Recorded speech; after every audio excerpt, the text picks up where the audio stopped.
a lot to do with accounting. And accounting is a little bit dry, needless to say.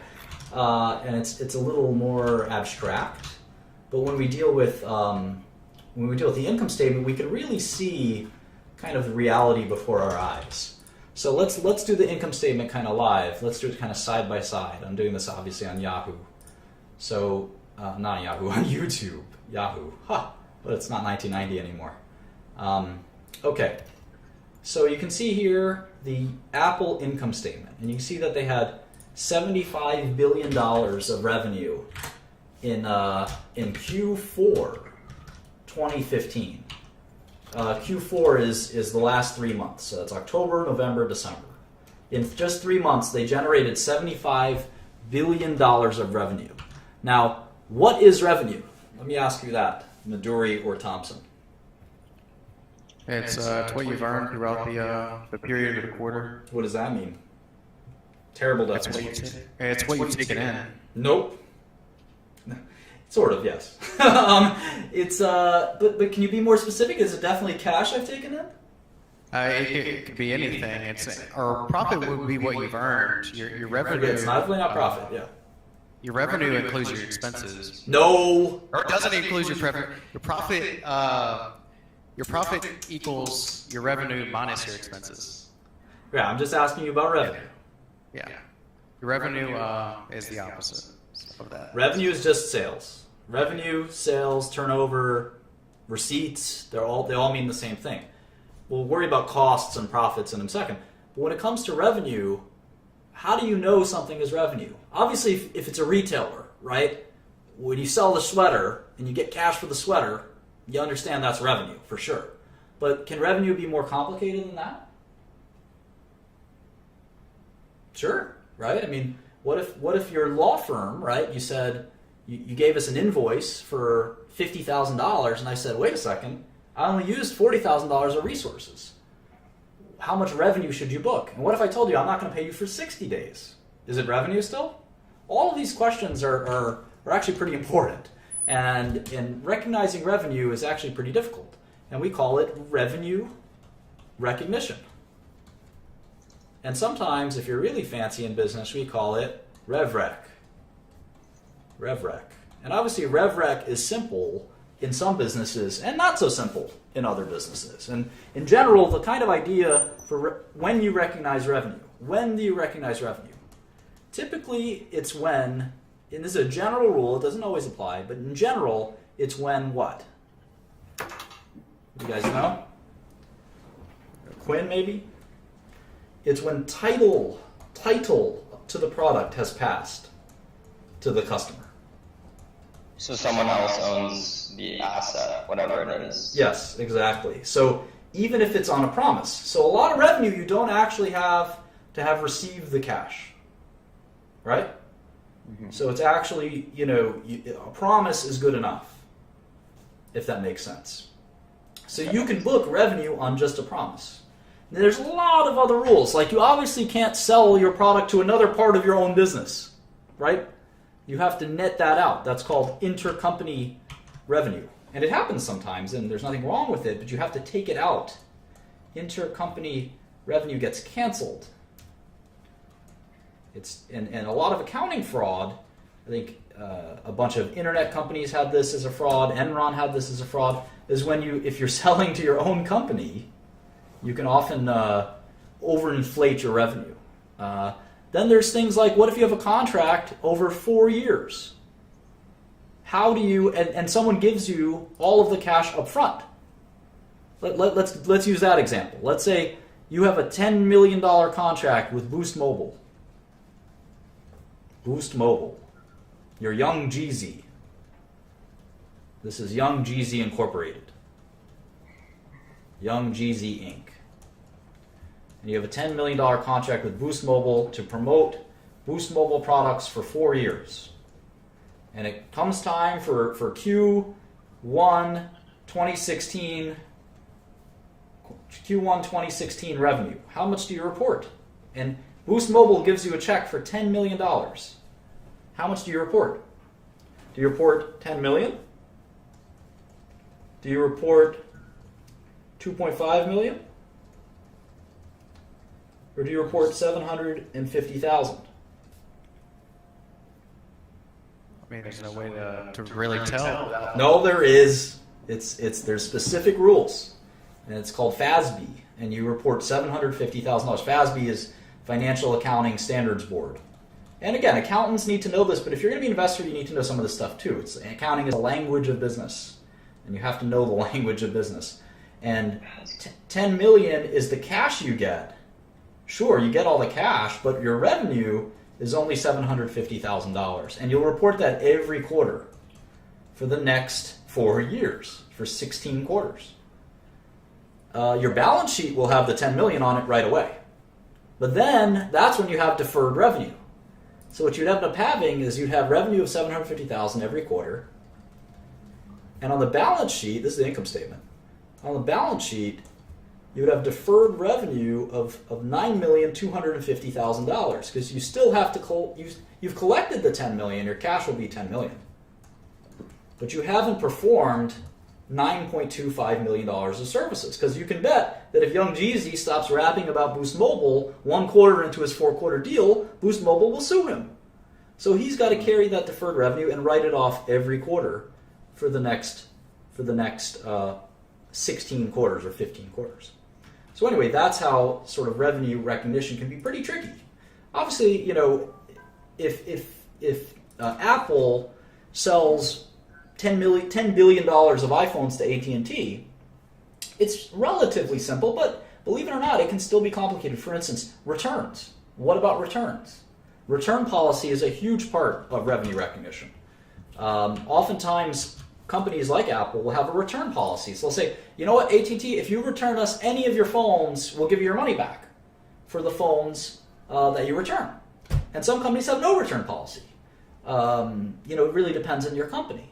But a return policy is somewhat common, and you have to reserve revenue for return policies and all kinds of things like that.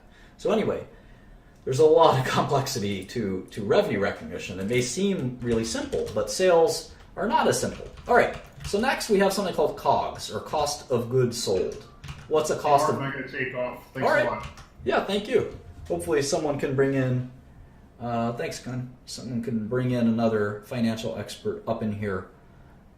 So COGS, C-O-G-S, cost of goods sold. Cost of goods sold. Go ahead, Marlon. That'd be the value of the goods sold. Nope. Period. Nope. Cost of goods sold is the cost to make the revenue. So it's literally cost of revenue. So if they sold $75 billion, right, of phones and iTunes and all these things, it cost them $45 billion to make that stuff. So they have a margin left over, and that's called the gross margin. Gross margin. And you can see, I'm not going to type in, if you look at this closely, I'm not going to type in 30423. I'm actually just going to subtract cell F3 and cell F4. So subtract cell F4 from F3, and I get 30,423, because that is the gross margin. So they sold $76 billion of products in Q4. That means they might have gotten cash for some of that. They might have not gotten cash for some of that. But they pushed out $75 billion of their products to the world, whether that they got paid right away or didn't get paid right away. And it cost them $45 billion to make that stuff. So it cost them money to buy the glass and the equipment, all the stuff that goes into one of these things.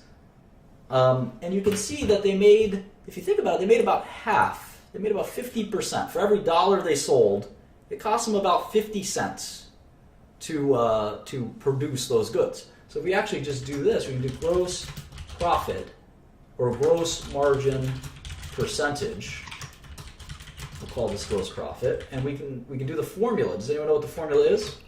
It's your total sales, the revenue minus your COGS. No. So that's what gross profit is. As a percentage, gross profit divided by revenue is 40%. And we got a great question from Dan Van Glan. Does it include labor? Yes, it does. Yes, it does. According to GAAP, generally accepted accounting principles, which are promulgated by FASB, the Financial Accounting and Standards Board, any cost of the product, whether it's the raw materials, even the plant, operating the plant. The person that works at the plant that maybe is the plant manager but doesn't actually make any of the goods, that's still a cost of goods sold, usually. So where the costs go into what bucket is sometimes unclear. Obviously, the costs of all the equipment and things like that will go into the COGS. And we're going to worry about depreciation and things like that later. Those will be very complicated. So what we end up with is they sold $75 billion of goods, and we're going to keep chipping away at that until we get a profit line at the end. And the first thing we're going to chip away is the cost of making the products themselves. So after we got $75 billion in the door, is one way to think about it, we're down to $30 billion of profit left over. So what's the next expense? This is accounting. This is an income statement. This is the income statement. So we're trying to figure out what our income is at the end of the day. But there's more expenses than just the products themselves, so what they cost. There's research and development. Apple has a bunch of smart guys sitting around and thinking about how to make new products. They only spent $2 billion on that stuff. Isn't that interesting? Think about how much profit they have. $30 billion, right? And they spent only $2 billion. $2 billion on research. And how about marketing? Selling, general, administrative. So that's not just marketing. That's the CEO's salary, Tim Cook. That's their office building. That's all kinds of other things. That's their legal expenses. That's only about $4 billion. So they're a really profitable company. After their cost to make the stuff, they barely spend any money on these other things. So we're going to call these operating expenses. Operating expenses. This is what it costs to run Apple. About $6 billion. $45 billion to actually make the products, but $6 billion to actually run the company. So operating profit is kind of what's left over. And this is an important line. Operating profit is kind of gross profit minus operating expenses. So now we're down to $24 billion. So revenue was $75 billion in Q4 15, and now operating profit is $24 billion. So we can actually do an operating margin. Operating margin. And that operating margin is roughly 32%.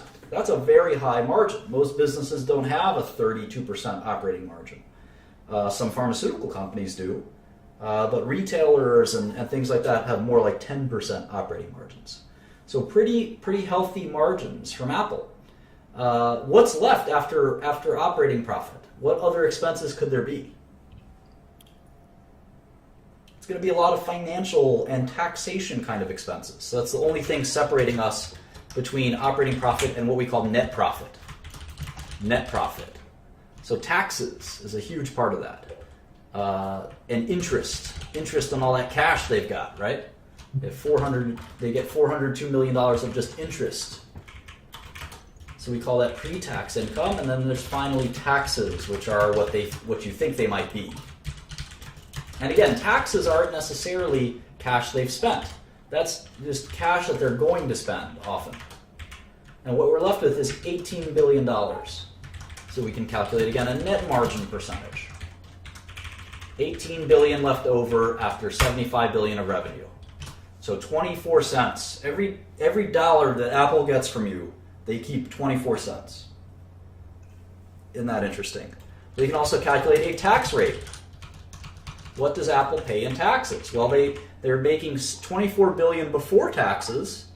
They spent 6 billion on taxes, so 6 divided by 24 is 25%. How about that? Apple pays double or triple the tax, or we all pay double or triple the tax that Apple pays, even though Apple is a corporation. So that's what a lot of people don't like about corporate America. 25% tax rate, that's pretty low. And then we can think about it on a per share basis. So what's the income per share, or earnings per share, EPS? Well, we have to write down how many shares there are. Let's do this. There are 5,594,127 shares. So let's see. So the earnings per share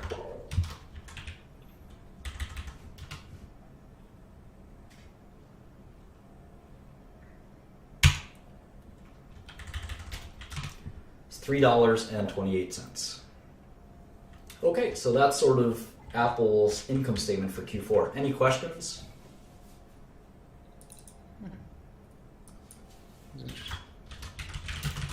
I'll teach you some quick Excel tricks. What we can do, keep in mind the income statement is giving us, and if you see any questions from people in the chat, feel free to just repeat them if you don't have your own question. But in Q4, you can see they gave you this year's quarter and then last year's quarter. So what we can do is we can actually take all of this, copy it, and paste it, and the formulas all come over. So what we can do is we can just quickly type in all the numbers from last year, and the formulas are all there, so everything automatically updates. So it's super fast to just quickly update all of it, because it's all the same format. Now we can see that the final number is the same, 18024, 18024.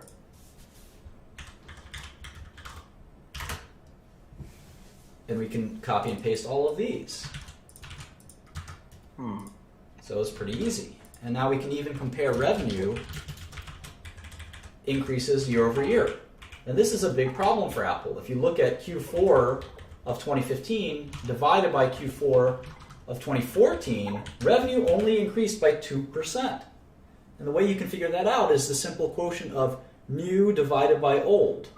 New divided by old minus 1 expressed as a percentage will give you a change from new in new from old. So you can see Apple's revenue isn't growing anymore.